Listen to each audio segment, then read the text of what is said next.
it's going to be an interesting battle. Both early kids both hang out a lot together, so let's see if Filipe Toledo can dig deep and win this heat. Michel Bourez has had so many amazing moments when it comes to competing in the Vans Triple Crown of Surfing, from big wins at the Hawaiian Pro for that huge frontside hook, one of the most powerful surfers on tour, but also with success here at Pipeline, making the semifinals in the past. Filipe Toledo, Pot's a little bit newer to the tour than Michel, and he picked up the heat strategy very quickly.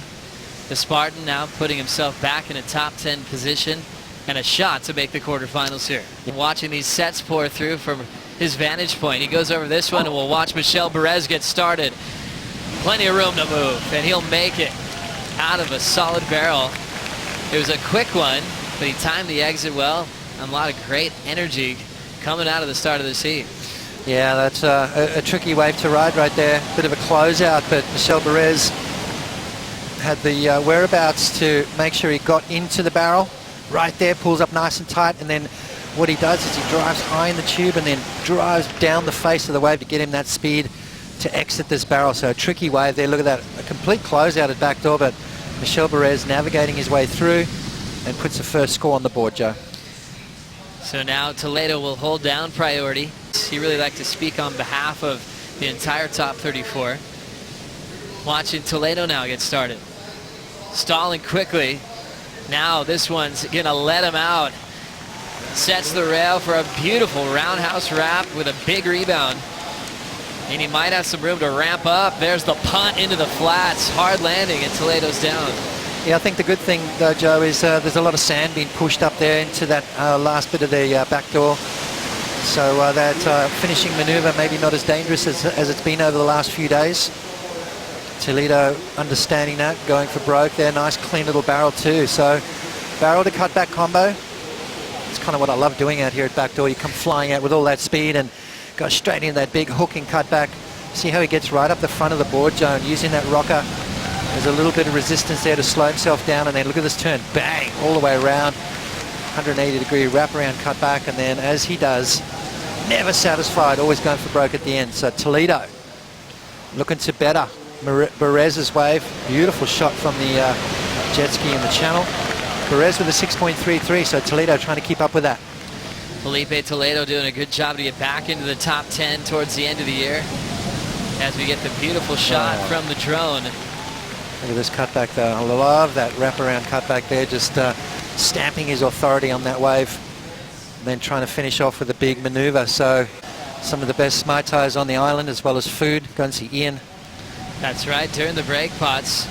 Had a couple of opportunities. Toledo went down on the first one. Yeah, unfortunately didn't come out of that. So his undisputed right-of-way with that P next to his name on your screen, meaning he's got priority. Filipe just has to sit and watch. Bourez, bottom turns, is already flying down the line in a wide open pit. The Tahitian makes it and kicks out. He's only had 2 decisions in this heat. He's made both of them, and now his lead will increase against Toledo. Filipe quick on the answer. One arm stall, the slow down in the pit. Perfect positioning to come out. Looks like he's amped up for more, looking to ramp up. Full rotation alley-oop. Ends up incomplete on the reef. Wow, this is more like it. You heard Strider talk about the fact that conditions are getting better and better. Nice, clean, that wind going around a little bit more to the east, so we're seeing the groom conditions here. These guys have entered a world title campaign. They seem to dominate. Filipe, 3 wins last year in his career.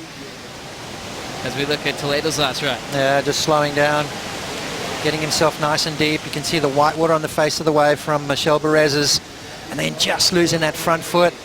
That was almost close to a completion right there as he drives through this beautiful barrel. As you get that little bit of white water there. Tricky little exit for Filipe, and then this right here.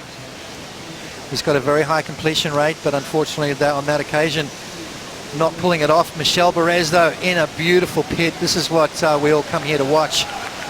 That felt good for Michel Bourez. It's going to be a great score for him, but maybe could have got a little deeper.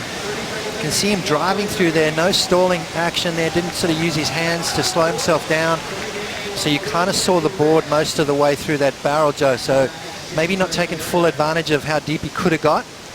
Maybe could have put an extra pawn or so on there, maybe left that out in the lineup, but just making sure, you know, there's not a lot of opportunities, so making sure that he capitalized when they do come through. You know, you learn a lot more from your losses than you do from your wins. When you win a heat, you sort of walk away going, yeah, I won, but when you lose, you've got to walk away thinking, okay, what did I do wrong, and fix that up. Filipe Toledo will lock into this one under priority.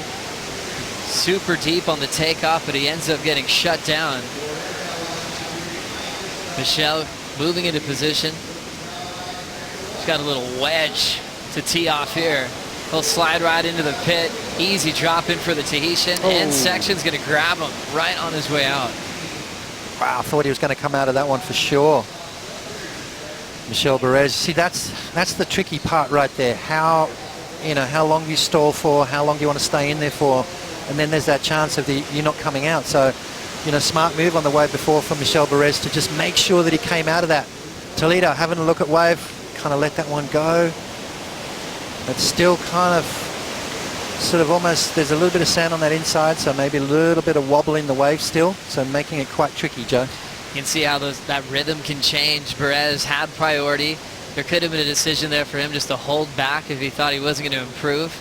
He saw a nice, easy entry, ended up getting clipped at the end.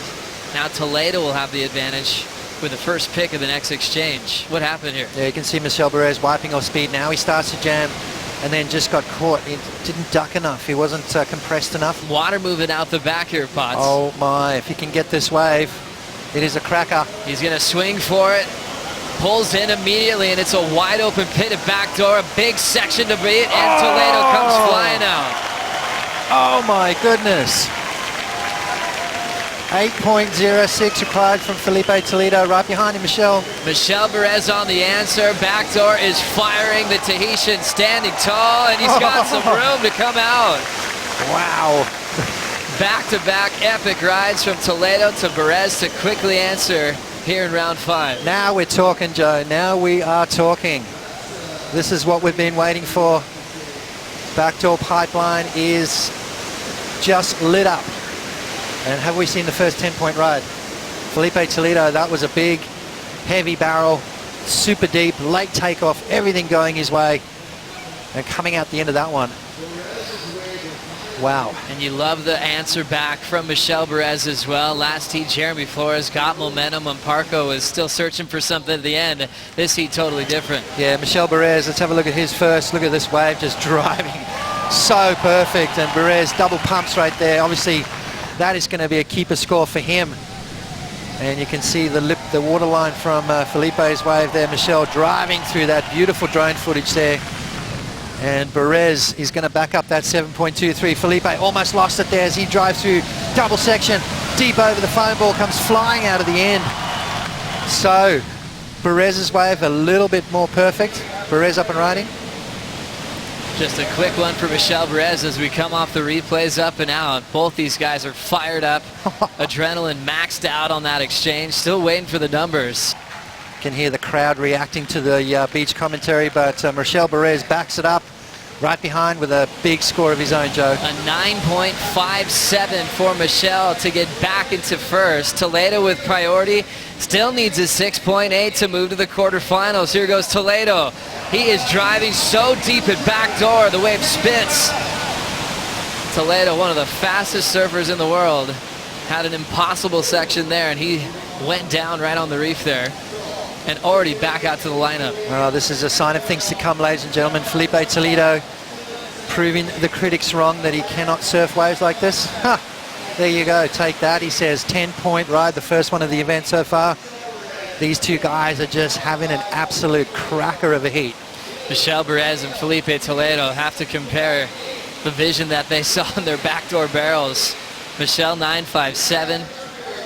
Filipe telling about his 10. This was his last attempt. You see just driving through that section, and that wave just running away a little bit too quick right there. And this is the time when a little bit more length in board wouldn't go astray, Joe, just to get a little bit more pumping action. You know, that board on that 10-point ride almost skipped out on that takeoff, that first part of the wave there. 16 with an absolute backdoor shootout. This is the 10-point ride. Yeah, you can see right there, almost skipped out, but it just put him in the perfect position. And that was a crazy wave, crazy difficult wave to ride.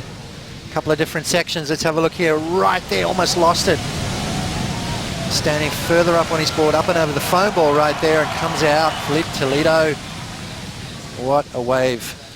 And now, seeing that approach from the sand, what was the toughest part of making this wave, Potts? I think this section right here where the foam ball, he would have had to go up and over that, but by then he had enough speed. I think that first part of the wave where the board almost skipped out, just to be able to hang on to that.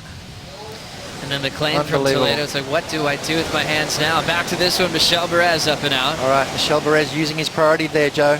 Filipe Toledo took off on that wave, had to give way to Michel Bourez. Now, traditionally, what happens is priority will go to the surfer in blue. Why? Because Michel Bourez used his priority to hold Toledo off that wave. If you utilize priority to hold your competitor off, well, you lose it. Well, now Toledo will try to take advantage of it. A smaller backdoor option, but he's stalling hard to get barreled. Not super deep, but he'll get a score on the board there. So handing priority right back to Michel when Toledo is chasing a 6.8. Yeah, mistake right there, Joe. That's not going to be the 6.8. You know, he needed to wait. He needed to, there's a little bit of a bump coming through. I can see out the back, but is it going to get here in time? That's the question. 1 minute and 25 seconds to go. Handing priority over to Bourez, and I think Toledo's going to kick himself right now. Let's have a look at the priority block. So Michel Bourez with priority, Toledo deciding to go. Makes the drop and has to bail out. Michel Bourez using that priority to hold him off purely. And the new rules are, Joe? That you just pass the rotation to the next surfer. Yep. So he holds off Filipe, so he can't just go back and regain priority again to establish position. That's a fair use of your priority. It's a smart defensive strategy. Yep. It was a challenging heat for conditions. Now getting solid backdoor to show what he's capable of. A 10 and a 5.5. And Toledo's going to run out of time.